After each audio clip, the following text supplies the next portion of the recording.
ஸ்ரீ குருப்பியோ நமஹா, ஸ்ரீ மாத்ரே நமஹா. இறையடியார்கள் அனைவருக்கும் அன்பான வணக்கங்கள். ஆன்மீக உலா யூடியூப் சேனல் வாயிலாக உங்களை சந்திப்பதில் மிகுந்த மகிழ்ச்சி அடைகிறேன். நாம் தொடர்ந்து ஆன்மீகத்தோடு தொடர்புடைய ஜோதிட விஷயங்களை பார்த்து வருகிறோம். அந்த வகையில் இன்னைக்கு நாம் என்ன விஷயத்தை பார்க்க இருக்கிறோம் அப்படின்னா, பொதுவாக நம்மளுடைய வாழ்க்கையில் நிறைய பேர் சொல்லி புலம்பிக் கொண்டிருக்கக்கூடிய ஒரு அடிப்படையான விஷயம் சேமிப்பு இல்லை. எங்களுடைய பணம் ஏதாவது ஒரு வழியில் தேவையில்லாத விரயத்தை ஏற்படுத்துகிறது.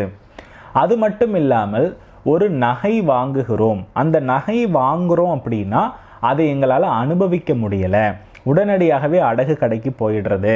சரி, திரும்ப கஷ்டப்பட்டு அதுக்கு வட்டிலாம் கட்டி கொண்டு வந்து வைத்தாலும் கூட அதை எங்களால் சரியாக பயன்படுத்த முடியவில்லை, இதற்கான காரணமும் தெரியவில்லை அப்படின்றத தான் நிறைய பேர் சொல்லியிருக்கீங்க.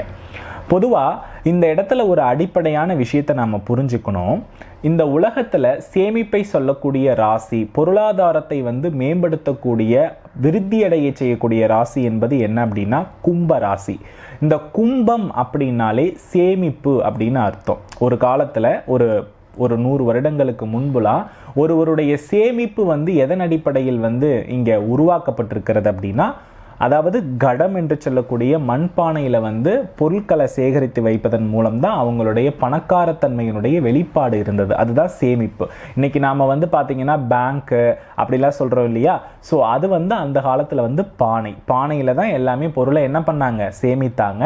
அதனால தான் அந்த 11ஆம் இடம் என்று சொல்லக்கூடிய லாபராசியான கும்பத்துக்கு கும்பராசியினுடைய குறியீடும், அந்த பணத்தினுடைய அதிரூபமாக விளங்கக்கூடிய மகாலட்சுமி தன்னுடைய இடது கையிலையோ அல்லது வலது கையில எப்போதுமே ஒரு கும்பம் ஏந்திய நிலையிலும் இருக்கிறத நம்மளால பார்க்க முடியும். சரி, இன்னைக்கு நாம என்ன டாபிக் இதுல இருந்து நான் சொல்ல வரேன் அப்படின்னா, ஒரு மனிதனுக்கு பார்த்தீங்கன்னா பணப்புழக்கத்தை ஏற்படுத்தி அதை இரட்டிப்பாக விரயமாக்காம வைக்கணும்னா எப்படி இருக்கலாம் அப்படின்னா, இதுதான் இப்போ நான் சொல்ல போற கான்செப்ட்.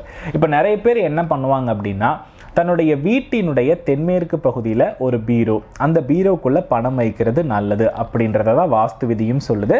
ஆல்மோஸ்ட் எல்லாருமே தென்மேற்குல பீரோல தான் வைப்பாங்க. ஆனால் இந்த இடத்துல பணம், அதிலும் பெரும் பணம் என்பது எதை குறிக்கிறது அப்படின்னு பார்த்தோம்னா பூஜை அறையை குறிக்கிறது. இந்த பூஜை அறை அப்படின்றது எதுனா குருவினுடைய காரகம்.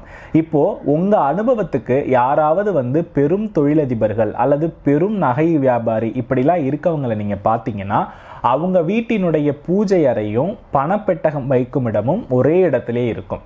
ஸோ இப்போ நாம நார்மலான லைஃப் வாழக்கூடியவங்க வீட்டில் தென்மேற்கு அறையில் என்ன பண்ணுவாங்கன்னா ஜஸ்ட் பீரோக்குள்ளே பணத்தை வச்சுருப்பாங்க. ஆனால் உங்களுக்கு பணம் 2 மடங்காக பெருகணும், அது சேமிப்பாக உயரணும், அந்த பணத்தை நீங்கள் எடுத்து பார்த்தீங்கன்னா தேவையில்லாத வழியில் செலவழிக்க கூடாது அப்படின்னா உங்களுடைய பணத்தை நீங்கள் பூஜை அறையில் வைத்து பாதுகாக்க வேண்டியது அவசியம்.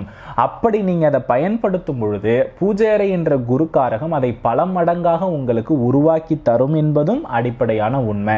சரி, இப்போ பணப்பெட்டகம் அப்படின்னு ஒன்று இருக்கு, அதுதான் நமக்கு மெயினான கான்செப்ட். அந்த பணப்பெட்டகம் எப்படி இருக்கணும் அப்படின்னு பார்த்தீங்கன்னா, குரு அப்படின்றது தான் பெரும் பணம் அப்படின்னு சொன்ன. அப்போ குருவினுடைய தன்மை வடிவம் என்னன்னா சதுர வடிவம். அப்போ சதுர வடிவத்தில் அந்த பெட்டகம் இருக்கணும். எதனோட பலகையில் இருந்தால் நல்லது அப்படின்னா, இப்போ குரு சுக்கிரன் ரெண்டுமே பணத்தை இருக்கக்கூடிய கிரகங்கள் தான். அப்ப சுக்கிரன் அப்படின்ற அம்சத்துல மகாலட்சுமி வாசம் செய்யக்கூடிய பலகையெல்லாம் என்னவா நம்ம முன்னோர்கள் சொல்லியிருக்காங்கன்னா மாமரம் தான். அப்போ மாமரத்தால ஒரு சதுர வடிவமான பலகை நீங்க, அதாவது பாக்ஸ் நீங்க செஞ்சுக்கணும். 1க்கு 1, 2க்கு 2, அது உங்களுடைய தன்மை பொறுத்தது.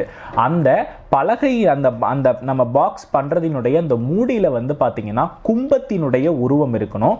அந்த கும்பத்தினுடைய மத்தியமத்துல ஸ்வஸ்திக் அப்படின்றதினுடைய சின்னம் இருக்கணும். ஏன்னா அந்த ஸ்வஸ்திக் சின்னம் அப்படின்றது எப்பேற்பட்ட தோஷத்தையும் நீக்கக்கூடிய வல்லமையை பெற்றது. அப்போ நம்மளுடைய வாழ்க்கையில கர்மாவால இந்த பண தோஷம், நகை குருவினுடைய தோஷம் நமக்கு இருந்துச்சு அப்படின்னா அதை தீர்க்கிற ஆற்றல அந்த பெட்டியில் இருக்கக்கூடிய அந்த குறியீடு நமக்கு என்ன பண்ணி கொடுக்கும், வெற்றி செய்து கொடுக்கும். ஏன்னா பானையில் நம்மளால் எல்லாராலையுமே வைக்க முடியாதுன்றதுனால இந்த பணப்பெட்டி சொல்ல வரேன். அப்போது அந்த பணப்பெட்டியை நம்ம ஒன்றுக்கு ஒன்றோ 2க்கு 2 உங்களுடைய தேவைக்கேற்ற மாதிரி செஞ்சு அதுக்குள்ளே வந்து ரெட் கலர் வந்து வெல்வெட்டு துணியை வந்து நம்ம பிரிண்ட் பண்ணி அதற்கு உள்ள நாம் பணம் நகை இதெல்லாம் வச்சு அதனுடைய மூடியில் கும்ப உருவம் வைத்து அதை நாம் பயன்படுத்தி பூஜை அறையில் வச்சு பயன்படுத்தணும் அப்படின்னா கட்டாயமாக நம்மளுடைய பொருளாதார மேம்பாடு உறுதியாக இருக்கும் என்பதில் எவ்வித மாற்று கருத்தும் இல்லை என்பது முதல் விஷயம். ரெண்டாவது, இப்போ அடகு வச்சாச்சு. அந்த அடகு வச்ச நகையை திரும்ப போய் நாங்கள் அடகே வைக்கக்கூடாது, எங்களுக்கு அடுத்து பெருகணும். அப்போ நீங்கள் என்ன பண்ணணும்னா, நீங்கள் அடகு வைத்த நகையை மீட்கும் பொழுது மீட்டு வீட்டுக்கு எடுத்துகிட்டு வரும் பொழுதே நீங்கள் என்ன பண்ணணும்னா நெய் வந்து மறக்காமல் 100 மில்லி நெய் கண்டிப்பாக வாங்கி கொள்ளணும். அது மட்டும் இல்லாமல் வந்து பார்த்தீங்கன்னா அந்த பன்னீரும் கலச திரவியமும் நீ என்ன பண்ணணும்னா கடைகளில் வாங்கிக்கணும். இப்போது வீட்டுக்கு வந்து என்ன பண்ணணும்னா ஒரு 100 மில்லி பன்னீரில் அந்த கலச திரவிய பொடியை அரைத்து போட்டு அதில் அந்த 100 மில்லி நெய்யை ஊற்றி நல்லா என்ன பண்ணணும்னா மிக்ஸ் பண்ணிடணும். அதில் நாம் அடகு வச்சோம் இல்லையா நகைகள், அந்த நகையெல்லாம் அதில் போட்டு ஒரு மணி நேரமாவது ஊற வைத்தீங்க அப்படின்னா அதில் ஏற்பட்டு இருக்கக்கூடிய அந்த கேது காரகமான அடகு போகக்கூடிய தோஷம் எல்லாம் நீங்கிடும். அதற்கு பிறகு நீங்கள் அந்த நகையை எடுத்து என்ன பண்ணலான்னா நல்லா வாஷ் பண்ணிவிட்டு நீங்கள் வந்து மீண்டும் உங்களுடைய அந்த நான் சொல்லக்கூடிய பூஜை அறையில் இருக்கக்கூடிய பணப்பெட்டியில் வச்சிங்கன்னா கண்டிப்பாக நகை அடகு போகாது. அடகு போன நகையை வந்து விரைவில் தீர்க்கக்கூடிய கொடுப்பினை உங்களுக்கு இருக்கும். பூஜை அறையை எடுத்து வைத்து பயன்படுத்தும் பொழுது அது நல்ல பலனையும் கொடுக்கும். அப்போது ஒரு மனிதர் நகை வாங்க போகிறார் அப்படின்னா நகையின் கூடவே என்ன வாங்கணும், ஒரு தெய்வ படமும். நிறைய கடைகளில் வந்து சென்டிமெண்ட்டாக அதை வந்து பெருகணும், வாடிக்கையாளரை பெருக்கணுன்ற கடையில் நீங்கள் பார்த்தீங்கன்னா நகை வாங்கும் பொழுது கூடவே தெய்வ படத்தையும் தருவாங்க. எந்த கடையில் நகை வாங்கும் பொழுது தெய்வ படத்தையும் இணைத்து தருகிறார்களோ அந்த கடைக்கு நீங்கள் அடிக்கடி வாடிக்கையாளராக இருக்கிறத உங்கள் அனுபவத்தில் நீங்கள் பார்ப்பீங்க. இது 100% உண்மை. அதே போல் அது எப்படி உங்களுக்கு பெருகணும்னு நினைக்கிறீங்களோ அந்த நகை வாங்கும் பொழுது ஒரு தெய்வ படம், அதுக்கப்புறம் வந்து ஒரு நெய், அதுக்கப்புறம் வந்து பார்த்தீங்கன்னா மல்லிகை பூ, இது எல்லாமே நீங்கள் ஃப்ரெஷ்ஷாக வாங்கிட்டு போயிட்டு அதை நீங்கள் வீட்டில் அந்த பெட்டிக்குள்ளேயோ அந்த பூஜை அறைக்குள்ளேயோ வைத்து நீங்கள் அதை பயன்படுத்தும் பொழுது உறுதியாக உங்களுடைய வாழ்க்கையில் மாற்றம் ஏற்படுறத நீங்கள் அனுபவத்தில் பார்ப்பீங்க. அதில் எவ்வித மாற்று கருத்தும் இல்லை.